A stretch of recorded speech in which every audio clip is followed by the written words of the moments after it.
எடப்பாடி அருகே அரசிராமணி பேரூராட்சியில் 1000 பனை விதைகள் நடப்பட்டது.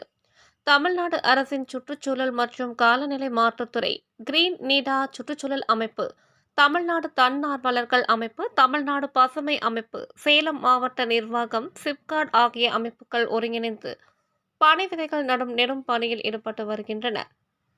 மாவட்ட நிர்வாகத்தின் உத்தரவின் பேரில் எடப்பாடி அருகே அரசிராமணி பேரூராட்சி காட்டகவுண்டனூர் ஏரிக்கரையில் பனை விதைகள் நடப்போராம் நாங்கள் நீங்களும் வாங்க என்ற கோஷத்துடன் பேரூராட்சி செயல் அலுவலர் தம்பிதுரை தலைமையில் பேரூராட்சி தலைவர் காவிரி பனை விதைகளை நட்டு பணியை துவக்கி வைத்தார். காட்டகவுண்டனூர் ஏரிக்கரை சுற்றி பேரூராட்சி பணியாளர்கள், தூய்மை பணியாளர்கள் ஆகியோர் 1000 பனை விதைகளை நட்டு தண்ணீர் ஊற்றினர். இந்த நிகழ்ச்சியில் பேரூராட்சி மன்ற உறுப்பினர்கள் நதியா செழியன், செல்வி செந்தில்குமார், மாரியப்பன், ராஜா முருகேசன், சம்பு சின்னதுரை மற்றும் பேரூராட்சி பணியாளர்கள் கலந்து கொண்டனர்.